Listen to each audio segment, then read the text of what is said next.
गुरुर्ब्रह्मा गुरुर्विष्णु गुरुर्देवो महेश्वरा गुरुर्साक्षात् परब्रह्मा तस्मै श्री गुरुदेव नमः। तस्मै श्री गुरुदेव नमः। ब्रह्म स्वरूप गुरुदेव के चरणों में कोटि कोटि नमस्कार। श्री योग वशिष्ठ के उत्पत्ति प्रकरण में हमारा चल रहा था कि वशिष्ठ जी राम जी को यह बता रहे हैं कि जन्म जन्मांतरों से यह जीव क्यों भटक रहा है कि मन के फुरने के कारण। मनोराज में वह फुरना जब दृढ़ हो भासता है तब ये जागृत स्वप्न कहलाता है। और ये इसका अंत कैसे होगा? जब हम विचार करेंगे, विचार करके ही इससे मुक्त हो सकते हैं। जितने भी महान पुरुष हुए हैं, महात्मा हुए हैं, आत्म विचार करके उन्होंने इस स्थान को प्राप्त किया है और इस भ्रम से, जो ये जागृत जगत का भ्रम है, इससे वो पार हो सके हैं। वशिष्ठ जी बोले, हे रामचंद्र, अब तुम ज्ञान के 7 भूमिकाएं सुनो। भूमिका चित्त की अवस्था की होती है। पहले हमने 7 भूमिका अज्ञान की सुनी थी। अब ये 7 भूमिका ज्ञान की हैं। भूमिका चित्त की अवस्था को कहते हैं। ज्ञान की भूमिका जानने से जीव फिर मोह रूपी कीचड़ में नहीं डूबता। हे रामचंद्र, और मत वाले भूमिका को बहुत प्रकार से कहते हैं। देखो, और मत वाले, सबका अपना अपना मत है, पर मंजिल हमारी वही है जहाँ पर मन हमारा शांत हो जाता है, जहाँ पर कोई भी फुरना शेष नहीं रहता। पर मेरा अभिमान पूछो तो यह है कि इससे सुगम और निर्मल बोध प्राप्त होता है। स्वरूप में जागने का नाम ज्ञान है। उस ज्ञान की 7 भूमिका हैं और मुक्त इन 7 भूमिकाओं के परे हैं। वे विदेह मुक्त हैं। वे ये हैं: एक शुभ इच्छा, विचारना, तनुमानसा, सत्वापत्ति, आसक्ति, असंसक्ति, पदार्थ भावनी और तुरिया। ये ज्ञान की 7 अवस्थाएं हैं। इनके सार को प्राप्त हुए फिर शोक नहीं करते। अब इसका अर्थ सुनो। जिसको यह विचार फुरावे कि मैं महामूढ़ हूँ, मेरी बुद्धि सत्य में नहीं है, संसार की ओर लगी है, और ऐसे विचार के वैराग्यपूर्ण सत्य शास्त्र और संत जनों की संगति की इच्छा करें, तो इसका नाम है शुभ इच्छा। अब शुभ इच्छा क्या है? कि वो उनकी पहले इच्छा है अंदर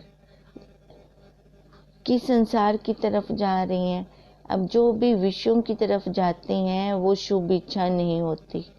शुभ इच्छा होती है कि जिसको विचार हो कि ये मनुष्य जन्म मैंने क्यों लिया है और किस लिए लिया है, ये मेरा मनुष्य जन्म सार्थक भी हुआ है कि नहीं हुआ है।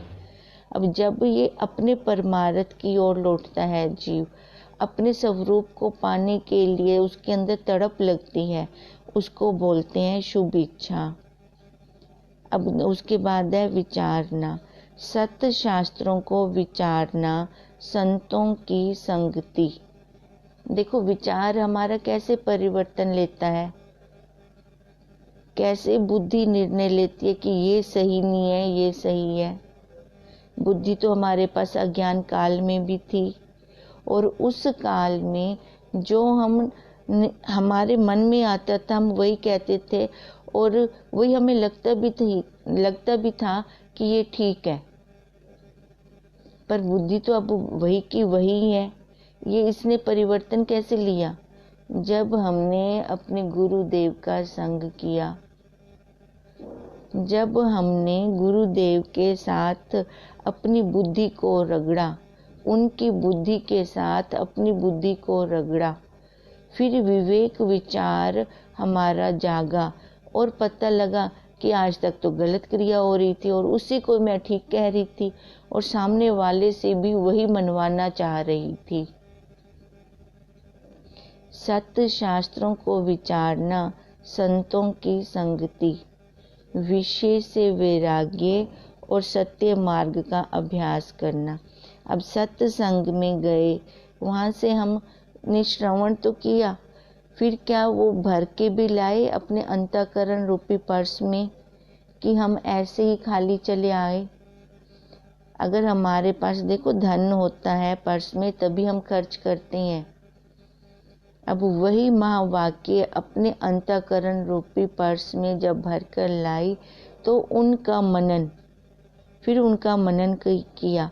मनन करने के बाद देखो वो विचार, श्रवण बहुतों में होता है, मनन 10-12 में होता है, निध्यासन अकेले में होता है। तो वो क्या मैंने निध्यासन किया, अपने व्यवहार में लेकर आई, यही अभ्यास है। और इनके सहित सत्य आचार और परिवर्तना और सत्य को सत्य और असत्य को असत्य जानकर त्याग करना, इसका नाम विचारना है। देखो यही विचार, पहले शुभ इच्छा फिर विचारना। अब विचार किसका करने हैं कि बुद्धि हमारे सही निर्णय ले रही है कि नहीं, ये सत्य असत्य से परे है कि नहीं। अब यही विचार करें। विचार विषयों से वैराग्य होगा तभी तो विचार चलेगा, नहीं तो हमारा विचार तो चल ही नहीं सकता। और जैसा विचार करें, सत्य आचार, सत्य को सत्य और असत्य को असत्य जानकर अलग कर दें। इसका मतलब हंस दृष्टि रखें। विचार और शुभ इच्छा सहित तत्व का अभ्यास करना और इंद्रियों के विषय से वैराग्य करना, ये तीसरी भूमिका तनुमानसा है। अब तीसरी भूमिका थी तनुमानसा। अब तनुमानसा क्या है? अगर पहली और दूसरी हमारी सही चल रहा है तो वही शुभ इच्छा हो हमारी, सत्य शास्त्र पढ़ें, सत्संग में जाएं, अपने आप को स्वरूप की तरफ लौटाएं, अपनी वृत्ति को स्वरूप की तरफ लौटाएं, ये शुभ इच्छा। फिर वहाँ सत्संग से जो लेकर आए हम संस्कार, उनका बार बार मनन करें, विषयों से हटते जाएं, उनसे वैराग्य आती जाए। अब ये क्या है? तनुमानसा। इन 3 भूमिकाओं का अभ्यास करना, इंद्रियों के विषय और जगत के वैराग्य करना और श्रवण मनन निध्यासन से सत्य आत्मा में स्थित होने का नाम सत्वापति है। देखो ये एक के बाद एक ये आपस में जुड़ते जाते हैं। अब विषयों से इंद्रियों को हटाना, शुभ इच्छा हो कि सत्संग में जाना है, मेरे को अब दूसरा जन्म नहीं लेना, ये हमारे संकल्प ही तो हैं। हमारे संकल्पों से ही तो ये हमने देह लेके बैठे हुए हैं और इधर ही तो हम तभी संकल्पों से विचर रहे हैं। फिर उसके बाद तनुमानसा, इन दोनों में जितनी दृढ़ता आती जाती है इसको हम तनुमानसा कहते हैं। फिर अपनी इंद्रियों को हम वहाँ से हटाएं, विषयों से। इंद्रियां हैं बार बार विषय की तरफ जाती हैं, पर नहीं, मैं तेरे को आज ये वाला विषय नहीं दूंगी, अगर ऐसी दृढ़ता करते हैं अपनी इंद्रियों के ऊपर, इंद्रियों को तो देखो कुछ पता नहीं, ये मन चालाक है, ये मन ही हमें लेके जाता है, एक एक जगह फंसाता है, तो इसको बोलते हैं सत्वपति। अब पांचवी भूमिका आसंशक्ति। इससे सत्य आत्मा का अभ्यास होता है। ये चार भूमिका संयम का फल जो शुद्ध विभूति है, उसमें आसंशक्त रहने का नाम आसंशक्ति है। देखो ये हमने चार भूमिका तक तप किया। अब तप का फल हमें क्या मिला? तप का फल ये मिला कि हमारा अंतःकरण शुद्ध हो गया, विषयों से हटकर अंदर की तरफ आया, तो किसी भी पदार्थ में आसक्ति ना रही। मोह माया का त्याग हो गया, चाहे वह फिर घर पे है, चाहे वह बाहर है, चाहे वो गृहस्थी है, चाहे वो सन्यासी है। फिर देखो सन्यासी किसको बोलते हैं? जिसकी सून हो गई सब आस, वो है सन्यासी। सन प्लस आस बन गया सन्यासी। जिसकी सुन्न हो गई सारी आसें उम्मीदें, उसको बोलते हैं सन्यासी। अब वो सन्यासी बनता है। अब वो सन्यासी मतलब उसको किसी भी चीज में, ना विषयों में, ना परिवार में, कहीं कहीं पर भी उसको आसक्ति नहीं रहती। अब उसके बाद है दृश्य का विस्मरण और भीतर से बाहर आना। प्रकार के पदार्थों के तुच्छ भासने का नाम पदार्था भावनी है। अब एक बार दृढ़ता करके अंदर की तरफ लौट गए। जब अंदर की तरफ लौट गए तो दृश्य का भाव ही खत्म हो गया। अब दृश्य किसको बोलते हैं? जो बाहर की तरफ हमें दिखता है। तो उस दृश्य, पहले तो हमें पता नहीं चलता था, हम दृश्य के साथ ही मिल जाते थे।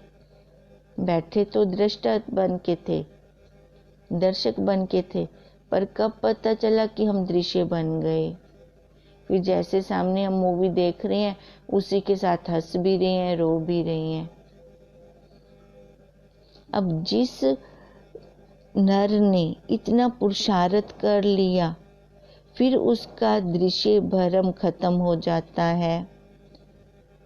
अब वो अगर दृढ़ता के साथ अंदर है, उसका पक्का टिकाव हो गया है वहां पर, तो वो भीतर से बाहर नाना प्रकार के पदार्थों को देखता हुआ भी उनका वजूद नहीं रखता। उनको वो लगते ही नहीं है ये पदार्थ सत्य हैं। चाहे बच्चे सामने आ रहे हैं, चाहे पतिदेव सामने आ रहे हैं, या घर परिवार का, या बाहर कहीं और विषयों का, जड़ और चेतन से उसका भाव उठ चुका होता है। दोनों की तरफ वो रुकता नहीं है, क्योंकि अब उसकी दृढ़ता होगी, ये सब दृश्य है, दृश्य है, दृश्य है। देखो जो हमें परिवार मिला हुआ है, वो परिवार हमारे कर्मों का भोग है और हम काट रहे हैं उनको। उन वही कर्म काटने के लिए तो ये शरीर मिला, हमें प्रारब्ध मिली, पर अनजाने में हम वो कर्म काटते नहीं है और बना जाते हैं और खा जाते हैं। कर्मों को खाते रहते हैं, खाते रहते हैं। करना क्या था? इनको देखना था, देखते रहे बस वहां से। अब जिन्होंने देखा है उनको फिर आगे क्या बोलते हैं? तुरिया। उनकी स्थिति कैसे होगी? तुरिया, उनको कोई फर्क नहीं पड़ता। यह छठी भूमिका है। हे रामचंद्र, चिर पर्यंत छठी भूमिका के अभ्यास से भेद कल्पना का अभाव हो जाता है। अब ये जितना अभ्यास हमारा बढ़ता जाएगा, सब स्वप्न है, सब स्वप्न है, सब स्वप्न है। देखो 1 मिनट आगे वाला कहाँ गया? एक क्षण जो हम पहले बिता के आए वो कहाँ गया। अभी देख लें, सुबह वाला ही देख ले, अभी हम उठ के जो बैठे हैं, जाग कर जो बैठे हैं, वो हमारा कहाँ गया। अब जब ये दृढ़ अभ्यास के साथ हमारा चिर पर्यंत ये चलता रहता है अभ्यास, तो उसमें क्या होता है, भेद कल्पना का अभाव, तेरा मेरा खत्म हो जाता है, मैं मेरा खत्म हो जाता है और स्वरूप में दृढ़ परिणाम होता है। 6 भूमिका जहाँ एकता को प्राप्त हो उसका नाम तुर्या है। देखो 6 भूमिका, एकता को जो ये एक के साथ एक कड़ी जुड़ी हुई है। अब हम देखें कि ज्ञान की भूमिका, इतना तो पता है ना, जो सुबह सुबह उठ के बैठे हैं, अब उनकी 7 भूमिकाएं ज्ञान वाली हैं, अज्ञान वाली हो ही नहीं सकती। तो अपना निरीक्षण हम खुद करें, इन 7 भूमिकाओं में से हम कौन सी स्थिति पे हैं। पहली है शुभ इच्छा, दूसरी है विचारना, तीसरी है तनुमानसा। तनुमानसा शुभ इच्छा और विचारना को, इन दोनों को मिलाते हैं तो तनुमानसा। तनुमानसा के बाद सत्वपति। अब तीनों जब इकट्ठे चलती हैं हमारी, तो विषयों से वैराग आता है। ये चौथी अवस्था होगी सत्वपति। फिर आगे 5वीं अवस्था होगी असंसक्ति। किसी भी पदार्थ में फिर हमें आसक्ति नहीं रहती। फिर पदार्थ भावनी 6वीं अवस्था होगी। बाहर विषयों की तरफ मन भी जा रहा है तो उसको उठा नहीं रहा, सामने आ रहा है, देख रहा है, तो भी उसको लग रहा है ये झूठी तो है। आज तक इतने विषयों का भोग किया तो क्या पाया मैंने, कुछ मिला मेरे को वहाँ से। वो दुख संताप हमारे खत्म हुए। संसार की तरफ आता हूँ तो दुख है दुख है दुख है, कभी नाश हो ही नहीं सकता।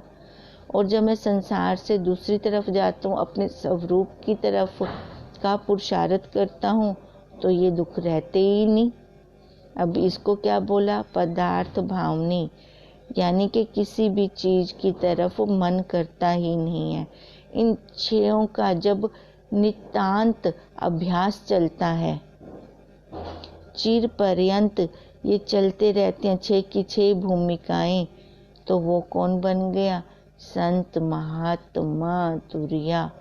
वो तुर्या अवस्था में आ गया, उसका नाम फिर तुर्या दे दिया। देखो फिर घटना कब घट जाती है कुछ कहा नहीं जाता, हमें पता ही नहीं चलता। हमने सबसे पहले क्या की, बस शुभ इच्छा नहीं, अब संसार की तरफ नहीं जाना, मैंने अपना काम करना है, मैंने अपना काम करना है। अपना काम कौन सा, संसार वाला? अरे वो तो आज तक झूठा काम कर रहे थे, हम धोखे में थे बहुत बड़े। अपना काम यही है, अपने स्वरूप की तरफ लौटना। कहते हैं ना, चादर का एक कोना हाथ में आ जाता है तो पूरी चादर अपने आप हाथ में आ जाएगी। अब ऐसी एक बार, बस एक बार शुभ इच्छा हो जाए कि यही मेरा अब लास्ट जन्म है, एक बार बस यही एक शुभ इच्छा हो जाए कि मैं अपने स्वरूप की तरफ लौटूंगा। ये मनुष्य देह लेकर मैंने आज तक पशुओं जैसा ही तो काम किया, इससे कोई मैंने ज्यादा नहीं किया। पशु को कभी भी मनुष्य नहीं कहा जाता, मनुष्य को ही पशु कहा जाता है। क्यों कहा जाता है? क्योंकि इसके काम ही ऐसे होते हैं। वही जिसकी इन 6 पे चिर पर्यंत अभ्यास होता है, उनकी भेद कल्पना फिर खत्म हो जाती है और स्वरूप में दृढ़ परिणाम, फिर फल क्या मिला, तुर्या। जहाँ इन 6 भूमिकाएं एक हो जाती हैं, उनका नाम है तुर्या। हम अपनी अपनी स्थिति को देखें कि हम कहाँ पे खड़े हैं, फिर उससे आगे चलें। रुकना नहीं है, चलते चलते मंजिल पे पहुंच जाएंगे, पर रुक गए हम वहां पर तो फिर कभी नहीं पहुंच पाएंगे। यह जीवन मुक्त की अवस्था है। तुरिया किसको बोला? जीवन मुक्त, जो जीते जी मुक्त हो गया। इस शरीर से ही हम ये कर पाते हैं। साधन होगा तभी मंजिल पे पहुंचेंगे ना। ये शरीर मेरा साधन है, इसको साधन मान कर ही चलें। अगर इसमें आसक्ति करके चलते हैं, अब नहीं खाऊंगी तो कब खाऊंगी, अब नहीं हंडाऊंगी तो कब कदन हंडेसा, ये मूर्खता है हमारी। शरीर, ये मनुष्य शरीर हमें अपना काम करने के लिए मिला था। जीवन मुक्त तुरिया में स्थित है। 3 भूमिका जगत की जागृत अवस्था में है। शुभ इच्छा, विचारना, तनुमानसा। ये कौन सी होगी 3 भूमिकाएं? ये 3 भूमिकाएं जगत की जागृत अवस्था में है। जो हमें दिख रहा है उसमें से हमने मोड़ मोड़नी है। पानी बह रहा है, उसका हमने प्रवाह बदलना है। और चौथी तत्व ज्ञानी की है। अब यही लौट के आएंगे, शुभ इच्छा से चलेंगे। अब शुभ इच्छा मंदिरों की भी हो सकती है, कर्म कांड में भी हो सकती है शुभ इच्छा। अब जैसे जैसे जिसकी स्थिति ऊपर है वो उससे आगे वाली क्लास में अपने आप को प्रवेश करता जाएगा। इसलिए मन के 3 दोष बोलते हैं, मल, विक्षेप और आवरण। मल कर्म कांड से खत्म होता है, विक्षेपता उपासना से, अहम ग्रह उपासना से खत्म होती है, और आवरण गुरुदेव खत्म करते हैं। ये एक झीना पर्दा होता है।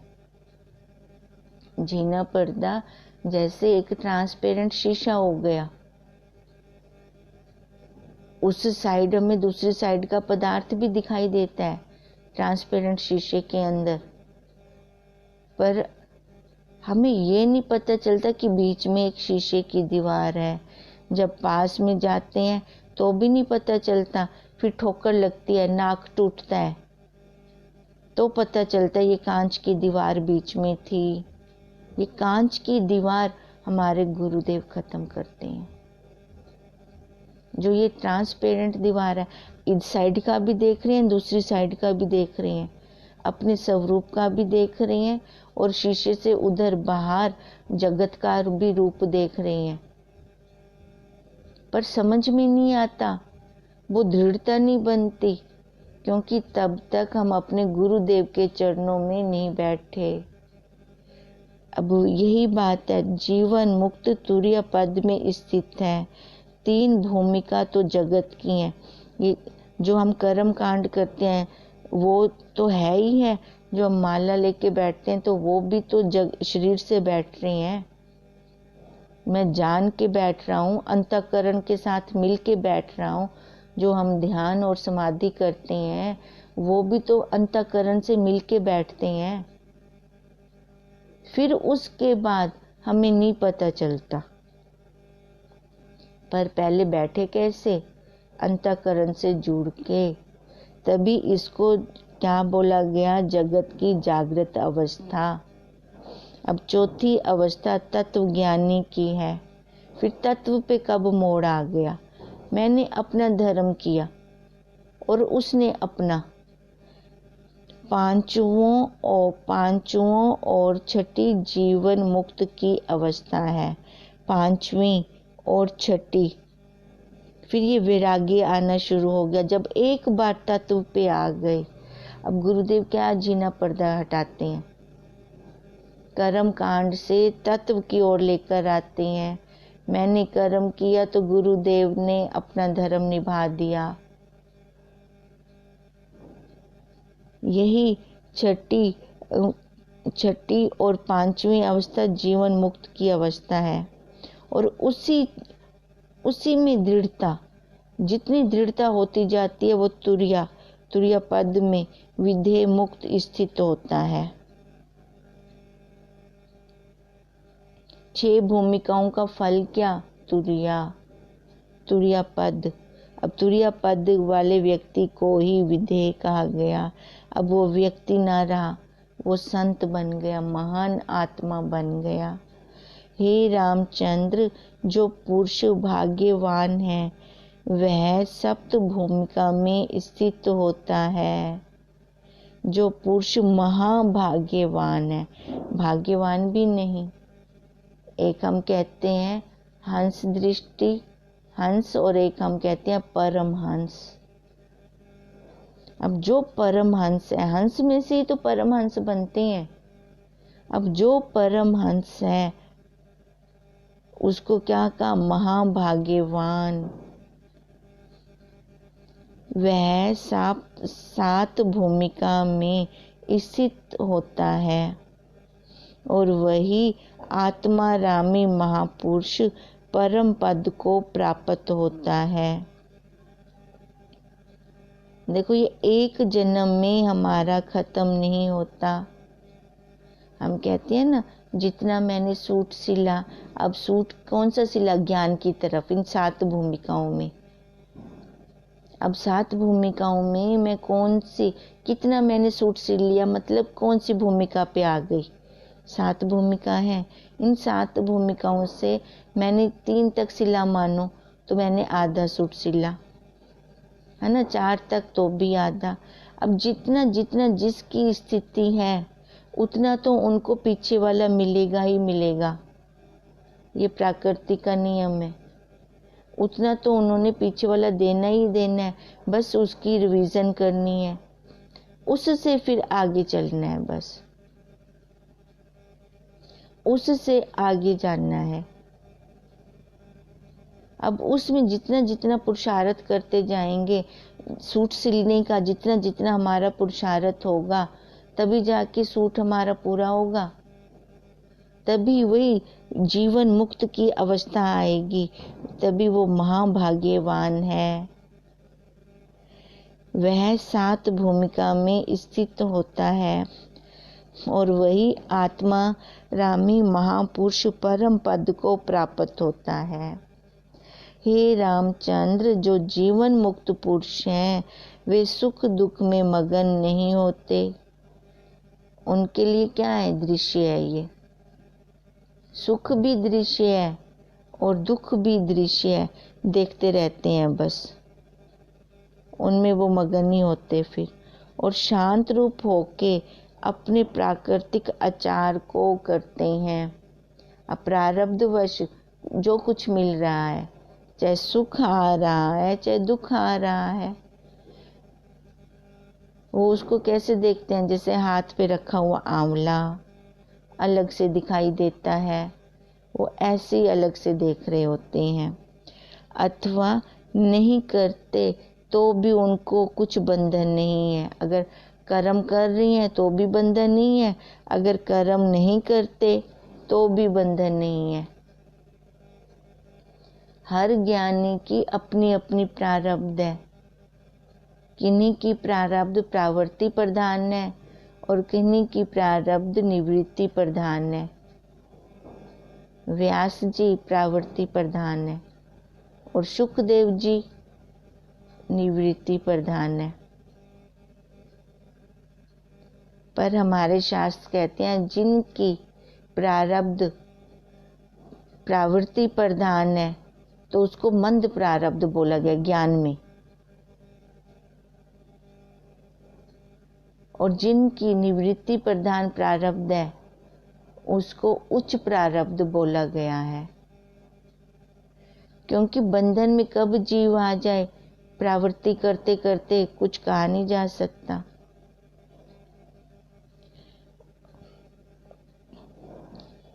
हे राम जी, प्राकृतिक आचार करते हुए भी अथवा नहीं करते तो भी उनको कुछ बंधन नहीं है।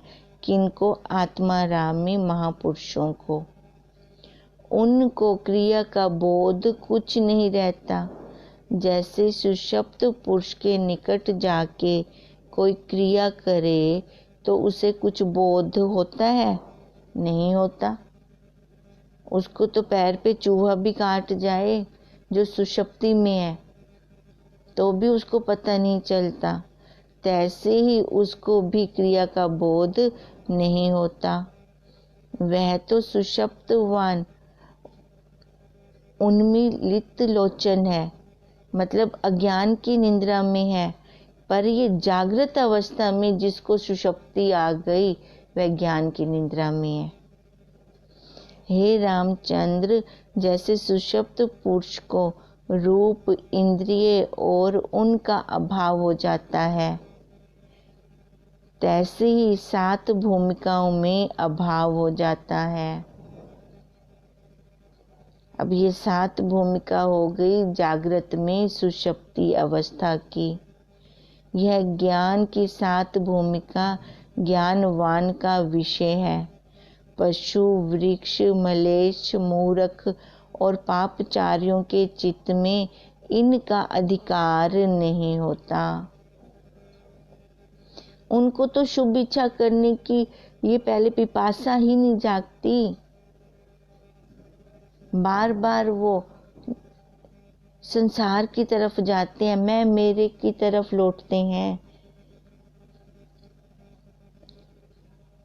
जिसका मन निर्मल है उसको इन भूमिकाओं में अधिकार है। सतोगुणी अंतःकरण को, तभी तो गुरुदेव कहते हैं पहले अधिकारी बने हम अधिकारी भी हैं इस ब्रह्म ज्ञान के कि नहीं। अब 7 भूमिका अज्ञान की भी हमें बता दी और 7 भूमिका हमें गुरुदेव ने ज्ञान की भी हमें बता दी। अब अपना निरीक्षण हम खुद करें कि हम कहाँ पर हैं। जैसे जैसे देखते जाएंगे वैसे वैसे हम छूटते भी जाएंगे। हे रामचंद्र, आत्मज्ञान से जिनके हृदय की गांठ टूट गई है उनको संसार मृग तृष्णा के जलवत मिथ्या भासता है। अब अधिकारी का तो हमने देखा, उसको इन भूमिकाओं में अधिकार है। कदाचित पशु, मलेच्छ आदि को भी इनका अभ्यास हो तो वह भी मुक्त हो जाते हैं। गुरुदेव ने एक बार अपने मुख से हमें कथा सुनाई थी कि वो एक डॉगी था, उसने यात्रा की थी और तो सारे वो दर्शन करने के लिए गए थे और तो सारे बीच में खा रहे थे, पर उस डॉगी ने कुछ भी नहीं खाया। और वहाँ गए तो वो दरवाजे अभी बंद थे, तो जो साथ में जा रहे थे उनको प्रार्थना करनी पड़ी कि हमारा एक भक्त है, अगर उसने अब दर्शन नहीं किए तो कल के उसके श्वास रहें कि ना रहें हम कह नहीं सकते। तो उन्होंने दरवाजे खोले और बोले जाओ उस भक्त को लेके आओ। अब भक्त कौन था? वो डॉगी। अब पिछले जन्म का उसका किया हुआ कर्म था ना। अंत मति सोई गति, और अंत काल में देखो उसका विचरण कहाँ चला, मति कहाँ चली गई होगी, पर अभ्यास तो किया था। अंत काल में मति अगर किसी कुत्ते में चली गई तभी तो वो कुत्ते के रूप में आया, कुत्ते का आकार लेकर आया, पर कर्म तो उसके अच्छे थे पिछले जन्म के। वो तो उसके, तभी तो हम कहते हैं पिछले जन्म की विद्या साथ जाती है, ये ज्ञान वाली विद्या साथ जाती है, अज्ञान वाली नहीं जाती। वो तो शुरू से हमें ABC, डॉक्टर बन रहे हैं, इंजीनियर बन रहे हैं या जज बन रहे हैं, चाहे प्रधानमंत्री बन रहे हैं, तो वो शुरू से ABC हमें करनी पड़ेगी, फिर से वो पुरुषार्थ होगा। हमारे गुरुदेव को देखें, तीसरी पास, और उनके सामने डॉक्टर भी फेल। कैसे फेल है? वो पिछले जन्म की कमाई साथ में है। वो तो हम लोगों को छुड़ाने के लिए बार बार अवतार ले रहे हैं। अब इसलिए कहते हैं कि वे आत्म पद को पाकर पूर्ण आत्मा होंगे। हे रामचंद्र, कोई तो 7 भूमिकाओं को प्राप्त हुए हैं। कोई पहली ही भूमिका में और कोई दूसरी और कोई तीसरी को प्राप्त हुए हैं, कोई चौथी को, कोई 5वीं को, कोई वन में है और कोई अर्ध भूमिका को ही प्राप्त हुए हैं, कोई ग्रह में है तो कोई वन में है, कोई तपसी है, कोई अतीत है। इससे आदि लेकर वे पुरुष धन्य और बड़े शूरमा हैं कि जिन्होंने इंद्रिय रूपी शत्रु को जीता है। जिस पुरुष ने एक भूमिका को भी जीता है सो वंदना करने योग्य है। देखो, एक भूमिका को भी जीता है तो गुरुदेव कह रहे हैं वो भी वंदना करने योग्य है। और उसको चक्रवर्ती राजा जानना, बल्कि उसके सामने राज्य और बड़ा ऐश्वर्य विभूति भी तृणवत है, वह परम पद को प्राप्त होता है।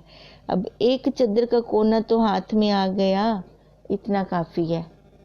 खाली एक चद्दर का कोना हाथ में आने से पूरी चद्दर अपने आप हाथ में आ जाएगी। मैंने अपना कर्म करना है, सत्संग को नहीं छोड़ना। यही एक शुभ इच्छा, यही शुभ इच्छा देखो हमारी वो 7वीं इच्छा बन जाएगी। 7वीं पे हमें कब लाके खड़ा कर देगी? ज्ञान की 7वीं भूमिका पे हमें कुछ पता नहीं चलता उसका। इति श्री योग विशिष्ट उत्पत्ति प्रकरणे ज्ञान भूमिका उपदेश नाम 93 सर्गा समाप्त। ये आज हमने 93 सर्गा समाप्त किया। ओम ओम ओम। हम अपना निरीक्षण करें कि हम कौन सी भूमिका में हैं और कहाँ पे खड़े हैं।